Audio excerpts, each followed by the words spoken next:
You heard right. Trump is financially supporting some of those rioters.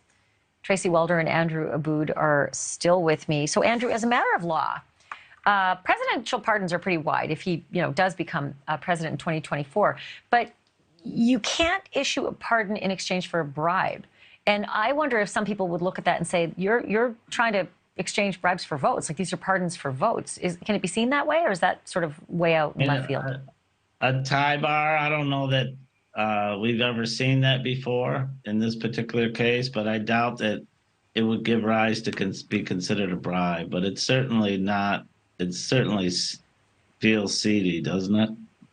Well, there's legal and there's moral, right? And we've all looked at, court cases and seen all of it, sometimes in one argument. So, Tracy, these are hundreds of thousands of man hours of policing and prosecuting, investigation, sewing together just reams and reams of social media to try to, identify these people who did these things and who, stabbed police officers with flagpoles. So I would imagine someone, from your side of things, who's worked among the good officers in law enforcement would be pretty upset to hear something like that. It's incredibly upsetting. I do first want to say that, the folks that were there, that were the nonviolent protesters, they have every right to do that. You have a right here in America to do that. And so, they in no way, shape, or form, deserve jail time or anything like that. However, and I say this, I did not spend time and almost lose my life in war zones in the Middle East to have a violent takeover of our government. I worked to preserve democracy. I worked to bring criminals to justice. And what they did is criminal. It doesn't matter the politics. And the reality is they need to face the charges that come with that. And offering to pardon them, in my opinion, sends a message that, hey, don't worry. If you commit an act of violence to get me elected, it's fine because I'll pardon you anyway. And I worry that that encourages violence. Yeah, it's just very upsetting. I mean, we are 100% not talking about people who were protesting at the Capitol. You're allowed. That's American. It doesn't matter what your political, philosophies are. And those are not the people we're talking about.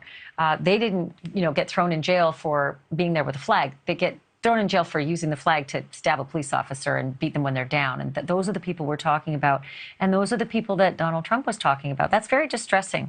I do law. That's what I do. And it just makes me angry to see someone flout justice like that, regardless of who it is. Okay, so Andrew, the other thing I'm going to ask you about with regard to pardons is about the other little, tidbit that goes with pardons, because there's very little law governing it, but there is a little bit of, congressional control, and that is that a president may not offer or issue a pardon to influence or tamper with a witness's testimony.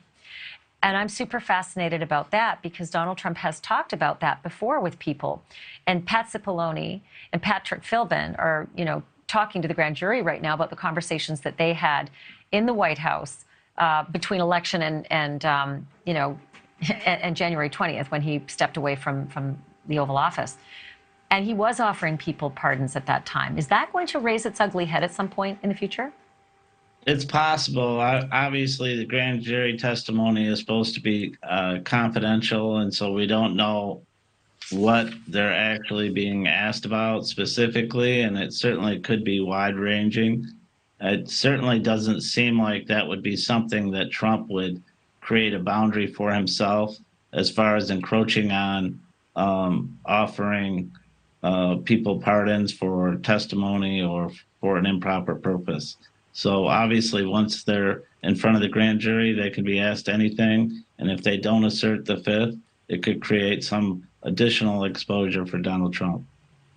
Yeah, there's lots of things you can ask them, though, that doesn't encroach on, on the privilege, right? On the presidential privilege, your characterization of things, when you had conversations with other people who are not the president, that's not covered by executive privilege. So there's lots and lots of questions that they could answer and not be, doing anything against their, their pledges to privilege. Tracy Walders and Andrew Aboud, thank you so much. Have a good Labor Day weekend. You'll need the rest after such a long week. Thank you. Thanks for having us. Thank you for watching. Go to newsnationnow.com to find NewsNation on your television provider. And don't forget to click the red subscribe button below to get more of NewsNation's fact-driven, unbiased coverage.